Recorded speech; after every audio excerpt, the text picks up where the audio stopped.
ಇವತ್ತು ಕರ್ನಾಟಕ ಸಂರಕ್ಷಣಾ ವೇದಿಕೆಯ ನೆಲಮಂಗಲ ಘಟಕದ ಪದಾಧಿಕಾರಿಗಳ ಒಂದು ಸಭೆಯನ್ನು ಕರೆಯಲಾಗಿತ್ತು. ಈ ಸಭೆಯಲ್ಲಿ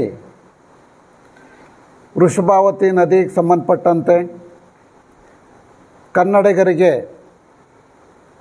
ನೆಲಮಂಗಲ ತಾಲೂಕಲ್ಲಿರ್ತಕ್ಕಂತಹ ಕಾರ್ಖಾನೆಗಳಲ್ಲಿ ಅವಕಾಶ ಕೊಡ್ತಾ ಇಲ್ಲ ಅನ್ನೋ ಒಂದು ವಿಚಾರದ ಬಗ್ಗೆ ಸಾಕಷ್ಟು ನೆಲಮಂಗಲ ತಾಲೂಕಿನಲ್ಲಿರ್ತಕ್ಕಂಥ ಕುಂದುಕೊರತೆಗಳ ಬಗ್ಗೆ ಚರ್ಚೆ ಮಾಡಲಾಯಿತು.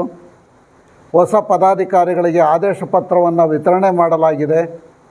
ಇನ್ನು ಮುಂದೆ ನೆಲಮಂಗಲ ತಾಲೂಕಲ್ಲಿ ಸಕ್ರಿಯವಾಗಿ ಕರ್ನಾಟಕ ಸಂರಕ್ಷಣಾ ವೇದಿಕೆ ವತಿಯಿಂದ ಇಲ್ಲಿರ್ತಕ್ಕಂಥ ಕುಂದುಕೊರತೆಗಳ ಬಗ್ಗೆ ನಿರಂತರವಾಗಿ ನಾವು ಪ್ರತಿಭಟನೆ ಶಾಂತಿಯುತವಾಗಿ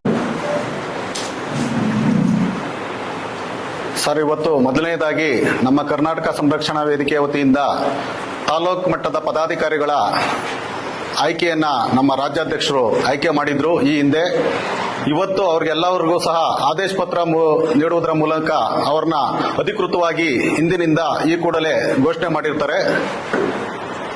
ಅವ್ರಿಗೆಲ್ಲರಿಗೂ ಸಹ ನಾನು ತುಂಬ ಹೃದಯದ ಧನ್ಯವಾದಗಳು ಮತ್ತೆ ಶುಭವನ್ನ ಕೋರ್ತಾ, ಈ ಸಂದರ್ಭದಲ್ಲಿ ನಮಗೆ ಇದಕ್ಕೆಲ್ಲದಕ್ಕೂ ಎಲ್ಲ ಕಾರ್ಯಕ್ರಮಕ್ಕೂ ಸಹಕಾರ ಕೊಟ್ಟಂತ ನಮ್ಮ ಸಂಘಟನೆಯ ರಾಜ್ಯಾಧ್ಯಕ್ಷರು ಹಾಗೂ ನನ್ನ ನೆಚ್ಚಿನ ಗುರುಗಳಿಗೆ ನನ್ನ ಹೃದಯಪೂರ್ವಕ ನಮಸ್ಕಾರಗಳನ್ನು ಹೇಳ್ತಾ, ಇವತ್ತು ನಾವು ಸಂಘಟನೆಯವರು ಎಲ್ಲರೂ ಒಂದು ಮನೆಯ ಮಕ್ಕಳು ಮತ್ತೆ ಒಂದೇ ತಾಯಿಯ ಮಕ್ಕಳು, ಆ ರೀತಿ ಎಲ್ಲರೂ ಒಗ್ಗೂಡಿಕೊಂಡು ಕಾರ್ಯಕ್ರಮಗಳನ್ನ ಕನ್ನಡ ನಾಡು ನುಡಿ ಜಲದ ಬಗ್ಗೆ ಯಾವುದೇ ವಿಚಾರ ಆಗಿರ್ಬೋದು ಅದಕ್ಕೆ ಎಲ್ಲರೂ ನಾವು ಒಗ್ಗೂಡ್ಕೊಂಡು ಕೆಲಸ ಮಾಡ್ಕೊಂಡು ಬರ್ತಾ ಇದ್ದೀವಿ.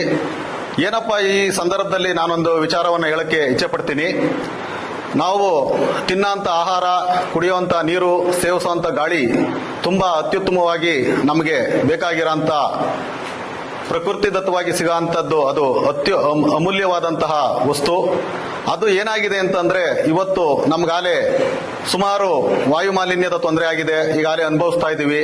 ಪಿಣ್ಯದಲ್ಲಿದ್ದಂತಹ ದಾಸರಹಳ್ಳಿಯಲ್ಲಿದ್ದಂತಹ ಅದನ್ನ ಕೈಗಾರಿಕಾ ಪ್ರದೇಶನ ತಗೊಂಬಂದು ನಮ್ಮ ತಾಲೂಕಿಗೆ ಹಾಕಿದ್ದಾರೆ. ಅದು ಈಗಾಗಲೇ ನಮಗೆ 50 ಭಾಗ ನಮ್ಗೆ ಉತ್ತಮವಾದ ಗಾಳಿ ಸಿಕ್ಕಿದ್ರೆ 50 ಭಾಗ ಉತ್ತಮವಾದ ಗಾಳಿ ಸಿಗ್ತಾ ಇಲ್ಲ. ಇರ್ಲಿ, ಏನು ಮಾಡೋಕ್ಕಾಗಲ್ಲ.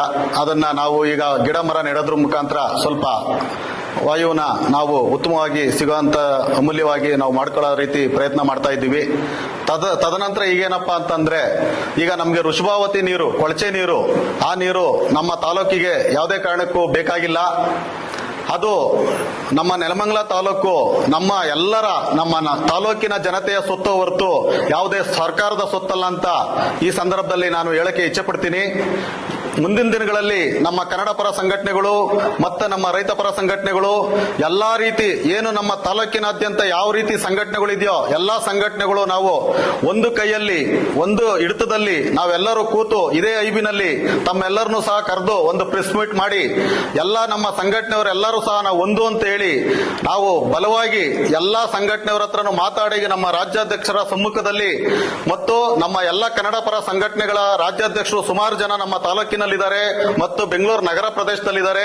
ನನಗೆ ಹಲವಾರು ಕಮ್ಮಿ ಅಂತಂದ್ರು ಎಷ್ಟು ಸಂಘಟನೆ ಇದೆಯೋ 80ರಿಂದ 100 ಪಟ್ಟು ರಾಜ್ಯಾಧ್ಯಕ್ಷರುಗಳು ಎಲ್ಲರೂ ಸಹ ನನಗೆ ಚಿರಪರಿಚಿತರು. ಮತ್ತೆ ಅವರ ನಮ್ಮ ಒಡನಾಟ ಎಲ್ಲ ತುಂಬಾ ಬಾಂಧವ್ಯ ತುಂಬಾ ಚೆನ್ನಾಗಿದೆ. ನಾವು ಎಲ್ಲ ಸ್ನೇಹಿತ ವರ್ಗದವರ ನಾವು ಹಿಂದಿನಿಂದನೂ ಸುಮಾರು ಈಗಲೂ ಸಹ ನಾನು 1.5 ದಶಕಗಳ ಕಾಲದಿಂದಲೂ ಸಹ ನಾನು ಸಂಘಟನೆಯಲ್ಲಿ ನಾನು ಸಹ ಕಾರ್ಯವನ್ನ ಮಾಡಿಕೊಂಡು ಬಂದಿದ್ದೀನಿ. ನಮ್ಗೆ ಸಂಘಟನೆ ಏನು ಹೊಸ್ತಲ್ಲ. ಆಮೇಲೆ ಯಾವುದೇ ವಿಚಾರ ಆಗಿರ್ಬೋದು, ಸರ್ಕಾರ ಆಗಿರ್ಬೋದು, ಕೇಂದ್ರ ಸರ್ಕಾರ ಆಗಿರ್ಬೋದು, ರಾಜ್ಯ ಸರ್ಕಾರ ಆಗಿರ್ಬೋದು, ಸಂಘಟನೆಗೆ ಯಾವುದು ನಮ್ಗೆ ದೊಡ್ಡದಲ್ಲ. ನಮ್ಮ ರೀತಿಯಲ್ಲಿ ನ್ಯಾಯ ರೀತಿಯಲ್ಲಿ ಅವರು ನಮಗೆ ನೀರು ಏನು ಕೊಳಚೆ ನೀರಿದೆ ನಮಗೆ ಬೇಕಾಗಿಲ್ಲ. ಆಮೇಲೆ ಯಾವತ್ತೂ ಕೂಡ ಅಮೃತನೇ, ವಿಷನೇ. ಇದನ್ನ ಯಾಕೆ ಹೇಳಕ್ ಇಚ್ಛೆ ಪಡ್ತೀನಿ ಅಂತಂದ್ರೆ, ಗೋಮಾತೆಯಿಂದ ಬಂದಂತ ಹಾಲು ಅಮೃತ, ಅದೇ ನಾವು ಬಾತ್ರೂಮ್ ಅಲ್ಲಿ ಬಂದಂತ ನೀರು ಅದು ಯಾವಾಗಲೂ ವಿಷ.